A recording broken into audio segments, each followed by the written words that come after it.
نحمده ونصلي على رسوله الكريم أما بعد فأعوذ بالله من الشيطان الرجيم بسم الله الرحمن الرحيم رب اشرح لي صدري ويسر لي أمري واحلل عقدة من لساني يفقهوا قولي رب زدني علما اللهم فقهنا في الدين اللهم إنا نسألك حبك وحب من يحبك والعمل الذي يبلغنا حبك اللهم ارزقنا اخلاص الہی آمین۔ لیسن نمبر 299 سورۃ الدہر، آیت نمبر 1 to 31، 1 سے لے کر 31 تک انشاءاللہ۔ سورۃ الدہر کے بارے میں ایک روایت آتی ہے، سیدنا ابو ہریرہ رضی اللہ عنہ بیان کرتے ہیں کہ رسول اللہ صلی اللہ علیہ وسلم جمعہ کے دن صبح کی نماز کی پہلی رکعت میں سورہ السجدہ اور دوسری رکعت میں سورہ الدہر کی تلاوت کیا کرتے تھے۔ اسے مسلم نے روایت کیا ہے۔ اس سورت کے مکی اور مدنی ہونے میں اختلاف ہے، لیکن راجح رائے یہی ہے کہ یہ مکی سورت ہے۔ دہر کا معنی زمانہ دراز، وقت کا ایک لمبا حصہ، یعنی جب سے یہ کائنات شروع ہوئی اور جب ختم ہوگی۔ پھر دہر میں غلبے اور قہر کا مفہوم بھی پایا جاتا ہے، یعنی جب دہر کسی پر گزرتا ہے تو اس کو غالب کر دیتا ہے۔ بخاری کی روایت میں آتا ہے، نبی اکرم صلی اللہ علیہ وسلم نے فرمایا کہ زمانے کو گالی مت دو کیونکہ اللہ ہی زمانہ ہے۔ اللہ سبحانہ تعالیٰ فرماتے ہیں حل اتا، کیا آیا ہے، علی الانسان، انسان پر۔ انسان سے مراد یہاں پر ابو البشر یعنی آدم علیہ السلام ہے، اور کچھ مفسرین کہتے ہیں یہ اسم جنس ہے، یعنی کوئی بھی انسان۔ کیا آیا ہے انسان پر حین، ایک وقت، من الدہری، زمانے میں سے، اور دہر کا معنی طویل مدت، غیر معین مدت۔ لم یکن، نہ تھا، شیئن، کوئی چیز، مذکورہ، قابل ذکر۔ کیا انسان پر زمانے میں سے کوئی ایسا وقت گزرا ہے کہ وہ کوئی ایسی چیز نہ تھا جس کا کہیں ذکر ہوا ہو؟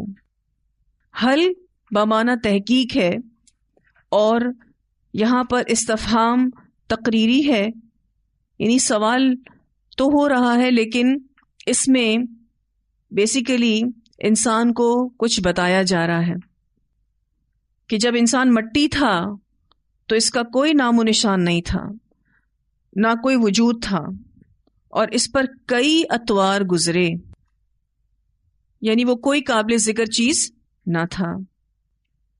پھر اس کائنات میں بھی انسان نام کی کوئی چیز نہ تھی حضرت آدم علیہ السلام سے پہلے، کیونکہ حضرت آدم علیہ السلام سے پہلے انسان کا کوئی وجود نہیں تھا۔ تو یہاں انسان کو دراصل احساس دلایا جا رہا ہے کہ آج جو انسان سرکشی اور نافرمانی اور تکبر کرتا ہے تو اس انسان کی کیا حیثیت ہے۔ لم یکن شیئا مذکورا، یہ انسان کی حیثیت ہے۔ انسان کہتا ہے کہ مرنے کے بعد دوبارہ زندہ نہیں کیا جائے گا، تو اللہ سبحانہ تعالیٰ نے ایسے لوگوں کو قائل کرنے کے لیے سوال کیا ہے کہ کیا انسان پر زمانے میں سے کوئی ایسا وقت گزرا ہے جب وہ کوئی ایسی چیز ہی نہ تھا کہ جس کا ذکر ہوتا۔ تو صاف ظاہر ہے کہ ان کا جواب یہ ہوگا کہ یقیناً انسان پر ایسا وقت گزرا ہے جب وہ کوئی قابل ذکر چیز نہیں تھا، تو اس وقت بھی اسے اللہ تعالیٰ نے بنا لیا جب وہ کچھ نہیں تھا، اس کا کہیں ذکر نہیں تھا، تو پیدا کرنے کے بعد دوبارہ کیوں نہیں بنا سکتا؟ تو انسان کو احساس دلایا جا رہا ہے، اس کو سمجھایا جا رہا ہے کہ کس بات کی سرکشی ہے تیرے اندر، کس بات کی تو نافرمانی کرتا ہے، کس چیز کو لے کر تو تکبر کرتا ہے، تیری حیثیتی کیا ہے۔ پھر انسان کے مختلف اطوار ماں کے پیٹ میں بھی ہوتے ہیں، تو بھی وہ قابل ذکر حالت نہ تھی۔ اکثر لوگ ارلی پریگننسیز کو ہائٹ رکھتے ہیں، بتاتے بھی نہیں ہیں۔ حمل کو ٹھہرے ہوئے 1-2 مہینے ہوتے ہیں تو لوگ بتاتے بھی نہیں ہیں۔ ارلی پریگننسیز کو لوگ ہڈن رکھتے ہیں۔ اب 2 سال کے بعد جو بچہ پیدا ہونے والا ہے اس وقت وہ کہاں ہے؟ کوئی قابل ذکر چیز ہے نہیں. تو اللہ تعالیٰ جب ایسی مخلوق پیدا کر سکتا ہے جس کا ابھی پتہ نہیں لیکن وہ 2 سال بعد پیدا ہوگا، تو مٹی میں ملا کر دوبارہ پیدا کرنا کیا مشکل ہے؟ اللہ کے لیے کچھ مشکل نہیں. انا خلقنا الانسان، بے شک ہم نے پیدا کیا ہم نے انسان کو، من نطفۃ، ایک نطفے سے. انسان کی دوسری حیثیت اس کو بتائی گئی کہ انسان پیدا کیا گیا کس سے؟ نطفے سے. من نطفۃ امشاج، ایک نطفے سے ملے ہوئے مخلوط. انسان کوئی قابل ذکر چیز نہ تھا لیکن ہم نے انسان کو نطفۃ امشاج سے پیدا کیا. امشاج کا لفظ میم شین جیم سے ہے، ملی جلی مخلوط چیز کو کہتے ہیں. مرد اور عورت کا پانی ملنا اور پھر اس کا مختلف اطوار سے گزرنا. اس نطفہ امشاج کے بارے میں 20ویں صدی میں معلوم ہوا ہے اور 7ویں صدی میں قرآن نازل ہوا. تو اللہ تعالیٰ نے یہ بتا دیا تھا کہ یہ ایک نطفے سے انسان پیدا ہوتا ہے. اس سے قرآن کی سچائی بھی پتہ چلتی ہے، یہ اللہ کی طرف سے نازل ہوا ہے. اس نطفہ امشاج کے بارے میں ایک روایت بھی آتی ہے. سیدہ ام سلمہ رضی اللہ تعالیٰ عنہ بیان کرتی ہیں کہ رسول اللہ صلی اللہ علیہ وسلم نے فرمایا، مرد کا پانی سفید گاڑھا اور عورت کا پانی پتلا زرد ہوتا ہے. ان میں سے جو غالب آ جائے یا سبقت کر جائے اسی سے بچے کی مشابہت ہوتی ہے. اسے مسلم نے روایت کیا ہے. یعنی اگر ماں کا نطفہ غالب آ جائے تو بچہ ماں کی شبیہ لے کر آتا ہے، اور اگر باپ کا نطفہ غالب آ جائے تو بچہ باپ کی شبیہ لے کر آتا ہے. اللہ سبحانہ تعالیٰ نے 1500 سال پہلے یہ کانسیپٹ دیا کہ انسان ایک نطفے سے پیدا ہوا ہے. اس کے بال کیسے ہوں گے، اس کی آنکھیں کیسی ہوں گی، اس کے اعضاء اور اس کی عادتیں کیسی ہوں گی، یہ سب اسی نطفے میں پروگرامڈ ہوتا ہے. پھر اللہ سبحانہ تعالیٰ فرماتے ہیں کہ ہم نے اس کو پیدا کیوں کیا؟ نبتلیہ، تاکہ ہم آزمائش کریں اس کی. پیدا کرنے کا مقصد انسان کی آزمائش کرنا ہے. اللہ تعالیٰ نے انسان کو اس کی آزمائش کے لیے بنایا ہے. انسان کی آزمائش 2 طرح کی ہوتی ہے. ایک پیدا ہونے سے پہلے جب وہ ماں کے پیٹ میں بڑھ رہا ہوتا ہے تو اس کی جان پرکھ رحم مادر میں اللہ تعالیٰ کرتے ہیں. یعنی دوران تخلیق اللہ تعالیٰ اس کو پرکھتے رہتے ہیں. پھر جس کو چاہتے ہیں مکمل کرتے ہیں، جس کو چاہتے ہیں ادھورا چھوڑ دیتے ہیں. بعض دفعہ کوئی بچہ مکمل ہوتا ہے پر اس میں روح نہیں ڈالتے. دوسری آزمائش پیدا ہونے کے بعد پھر اس انسان کی ایک ایک ادا، ایک ایک اشارہ، اس کی مسکراہٹیں، اس کا منہ بنانا، غرض کہ اس کا ایک ایک عمل لکھا جا رہا ہے. نبتلیہ، یہ انسان کے پیدا ہونے کا مقصد ہے. تو اللہ سبحانہ تعالیٰ نے یہاں پر انسان کے پیدا کرنے کا مقصد بتایا، نبتلیہ، کہ ہم آزمائیں گے اس کو. فجعلناہ، تو بنایا ہم نے اس کو سمیعا بصیرا، سننے والا دیکھنے والا. یعنی پھر اللہ سبحانہ تعالیٰ نے اس کو عروج تک پہنچایا. ایک ایسا انسان جو لم یکن شیئا مذکورا تھا، یعنی کوئی قابل ذکر چیز نہیں تھا، اللہ نے اس کو نطفے سے بنایا، پھر اللہ نے اس کو عروج پر پہنچایا. فجعلناہ سمیعا بصیرا، جو کچھ نہیں تھا اس کو کیا کچھ دے دیا گیا.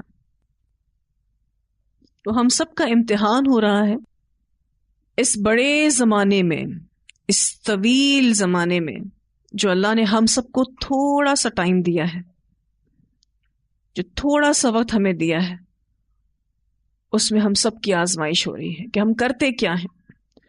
دنیاوی امتحانوں کو تو لوگ بڑا ویلیو کرتے ہیں، لیکن اس دنیا میں جو بھیجے گئے ہیں اس امتحان کو ویلیو نہیں کیا جاتا. جو کچھ بھی ہم کرتے ہیں اللہ فرشتوں کے ذریعے اسے لکھوا رہے ہیں، اور یہ فرشتے یوں سمجھ لیجئے بالکل مشینی چیز کی طرح لکھتے رہتے ہیں. لیکن ایسا نہیں ہے کہ فرشتوں کو جو سمجھ آتی ہے وہ لکھتے ہیں، بلکہ وہ ہر چیز لکھ رہے ہیں.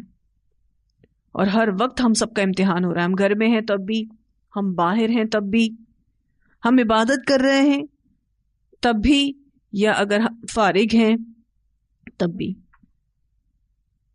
اور اس امتحان میں پاس وہی ہوگا جو واقعی انسانیت کے تقاضے کو پورا کرے گا، اپنی حیثیت کو یاد رکھتے ہوئے عاجزی اختیار کرے گا. یہ عاجزی کب آتی ہے انسان میں؟ جب اس کے دل میں ہوتی ہے. اور پھر ایسا ہی شخص بہترین داعی دین بھی ہوتا ہے، کیونکہ اس پارے کا مرکزی مضمون دعوت اللہ ہے. تو اس صورت میں بھی جو ابتدائی آیات ہیں اس میں انسان کو اس کی حیثیت یاد دلا کے عاجزی کا سبق سکھایا جا رہا ہے، اور پھر یہ بھی سمجھایا جا رہا ہے کہ ایک بہترین داعی دین عاجز مزاج ہوتا ہے. اس کے رویے میں بھی عاجزی ہوتی ہے، اس کے کلام میں بھی عاجزی ہوتی ہے. پھر جب وہ قرآن و سنت کی تبلیغ کرتا ہے تو پھر وہ لوگوں کے دلوں کو موہ لیتا ہے، اس کی تبلیغ مؤثر ہوتی ہے. اور دین کی تبلیغ کے لیے ظاہری شخصیت بھی بہت کاؤنٹ کرتی ہے، بہت معنی رکھتی ہے. ایک داعی دین کا صرف مسکرانا ہی اگر آپ لے لیں، اگر وہ عاجزی کے ساتھ اور محبت کے ساتھ ہے تو پسندیدہ ہے. اور اگر کوئی داعی دین مسکرائے پر طنز کے ساتھ، کیونکہ طنزیہ مسکراہٹ بھی ہوتی ہے، تو یہ اس کی شخصیت کے لیے بہت برا تاثر ہے. ہمارے پاس 3 نعمتیں ایسی ہیں جس کی ہم کو قدر کرنی ہے. ایک، زندگی. اللہ نے ہم سب کو جو زندگی دی ہے یہ اتنی بڑی نعمت ہے، اس کا صحیح استعمال کرنا، جیسا جیسا اللہ تعالیٰ نے بتایا ہے ویسا ویسا کرتے جانا ہی فائدہ مند ہوگا، اس نعمت کی قدر ہوگی. دوسری نعمت ایمان. آج بہت سارے ایسے لوگ ہیں اس دنیا میں جن کے پاس یہ نعمت نہیں. ایمان کی نعمت اتنی بڑی ہے ہم سب کے لیے، الحمدللہ. اور پھر اس ایمان کے ساتھ قرآن کا ساتھ، یعنی سونے پر سہاگا. اللہ تعالیٰ نے الحمدللہ ہمیں جو اس قرآن کا ساتھ دے دیا ہے بہت بڑی نعمت ہے. اس ایمان کی اور اس قرآن کی قدردانی کیسے ہوگی؟ تو ایمان جیسی نعمت کی قدر تب ہوگی جب ہم اس کی حفاظت کریں، اپنے آپ کو گناہوں سے بچائیں. جن چیزوں سے ایمان متاثر ہوتا ہے، خراب ہوتا ہے، اس سے اپنے آپ کو بچائیں. اور قرآن جیسی نعمت کی قدر اس پر عمل کر کے اس کو آگے پہنچا کر ہوگی. ہمارے پاس یہ 3 قیمتی نعمتیں ہیں، ایک زندگی، دوسرا ایمان، اور تیسرا قرآن. ہم میں سے کتنے لوگ ہیں جو زندگی کے صحیح معنوں میں قدردان ہیں، ایمان کے صحیح معنوں میں قدردان ہیں، قرآن کے صحیح معنوں میں قدردان ہیں؟ کتنے لوگ ہیں؟ اور یہ جو 2 صفات انسان کو دی گئیں، فَجَعَلْنَاهُ سَمِيعًا بَصِيرًا، تو بنایا ہم نے اس کو سننے والا، دیکھنے والا. یہ دونوں صلاحیتیں کس کام آتی ہیں؟ حق کو پہچاننے میں.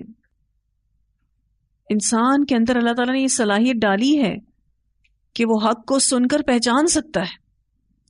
اللہ تعالیٰ نے انسان کے اندر یہ صلاحیت ڈالی ہے کہ وہ حق کو دیکھ کر پہچان سکتا ہے. فَجَعَلْنَاهُ سَمِيعًا بَصِيرًا، تو بنایا ہم نے اس کو سننے والا اور دیکھنے والا. یہ حق کو پہچاننے کی صلاحیت اللہ سبحانہ تعالیٰ نے ہم سب کے اندر ڈالی ہے. انا بے شک ہم نے ہدیناہ راہ دکھائی ہم نے اس کو السبیلا راستے کی، یعنی اللہ سبحانہ تعالیٰ نے پیدا کر کر چھوڑ نہیں دیا بلکہ اس کی ہدایت کا سامان بھی کیا. اما شاکرن خواہ شکر گزار ہو، و اما کفورا اور خواہ ناشکرا ہو. اب یہ انسان کے اوپر ہے کہ وہ شکر گزاروں میں سے ہونا چاہتا ہے یا ناشکروں میں سے ہونا چاہتا ہے. اصل امتحان ہی یہی ہے کہ ہمارے دل کی حالت کیا ہے، شاکرن ہے یا پھر کفورا ہے. شکر گزاری یہ کہ اللہ کے لیے اچھے احساسات ہوں، نعمتوں کا صحیح استعمال ہو اور زبان سے دل سے اس نعمت کا اقرار ہو. انا ہدیناہ السبیل اما شاکرا و اما کفورا، یعنی ہم نے خیر اور شر کے راستے واضح کر دیے ہیں. اب اس انسان کی مرضی ہے، خواہ وہ شکر گزار ہو خواہ وہ ناشکرا ہو. اس بارے میں ایک روایت بھی آتی ہے، رسول اللہ صلی اللہ علیہ وسلم نے فرمایا ہر شخص صبح کے وقت اپنے نفس کی خرید و فروخت کرتا ہے، یا تو اسے ہلاک کر دیتا ہے یا آزاد کرا لیتا ہے. اسے مسلم نے روایت کیا ہے. ہر شخص صبح کے وقت اپنے نفس کی خرید و فروخت کرتا ہے، یعنی اگر اس نے اپنے نفس کو اچھے اور نیک کاموں میں لگایا تو وہ اپنے نفس کو آزاد کرا لے گا، اچھی خرید و فروخت ہوئی نا. اور اگر اس نے اپنے نفس کو برے کاموں میں لگایا، اللہ کی نافرمانی میں لگایا، تو وہ اسے ہلاک کر دیتا ہے. اللہ سبحانہ تعالیٰ نے خیر اور شر کے دونوں راستے واضح کر دیے ہیں. پھر اللہ سبحانہ تعالیٰ فرماتے ہیں انا بے شک ہم نے اعتدنا تیار کیا ہم نے للکافرین کافروں کے لیے. کافرین سے مراد یہاں پر ناشکرے لوگ ہیں. ہم نے ناشکروں کے لیے تیار کر رکھا ہے سلاسل زنجیروں کو، و اغلالا اور توق کو، و سعیرا اور بھڑکتی آگ کو. اللہ تعالیٰ نے ان کافروں کے لیے سخت عذاب تیار کر رکھا ہے، جس کی وضاحت ان الفاظوں میں کی گئی سلاسل و اغلالا و سعیرا. سلاسلہ کا جو لفظ ہے یہ ربائی ہے، سین لام اس کا روٹ ورڈ ہے. ایک کڑی کا دوسری کڑی سے جڑے رہنا زنجیر کو کہتے ہیں. اغلالن ہتھ کڑی کو کہتے ہیں جس سے جسم کے اعضاء کو باندھا جائے، چاہے گردن کو باندھا جائے چاہے ہاتھوں کو باندھا جائے. اور سعیرہ بھڑکتی ہوئی آگ. تو اللہ سبحانہ تعالیٰ نے ان ناشکروں کو جو عذاب دینا ہے اس کی ان الفاظوں میں وضاحت کی ہے انا اعتدنا للکافرین سلاسل و اغلالا و سعیرا. اس سے پہلے بھی آپ سورۃ الحاقہ میں پڑھ چکے ہیں. اللہ سبحانہ تعالیٰ فرماتے ہیں خذوہ فغلوا ثم الجحیم صلوا ثم فی سلسلۃ ذرعها 70 ذراعا فاسلکوا انہ کان لا یؤمن باللہ العظیم. اسے پکڑو پھر اسے توق پہنا دو، پھر اسے بھڑکتی ہوئی آگ میں جھونک دو، پھر ایک زنجیر میں جس کی پیمائش 70 ہاتھ ہے پس اسے داخل کر دو. بلا شبہ وہ بہت عظمت والے اللہ پر ایمان نہیں رکھتا تھا. تو اللہ سبحانہ تعالیٰ نے ان کافروں کے لیے عذاب تیار کر کے رکھا ہے. اتنی آیات کی تلاوت سن لیتے ہیں. اعوذ باللہ من الشیطان الرجیم. بسم اللہ الرحمن الرحیم.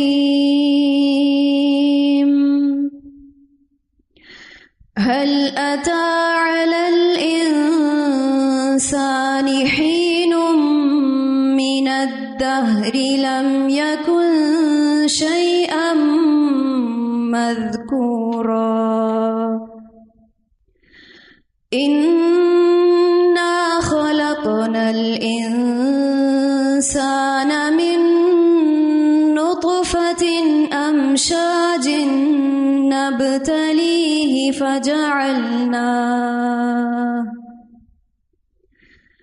فجعلناه سميعا بصيرا إنا هديناه السبيل إما شاكرا وإما كفورا إنا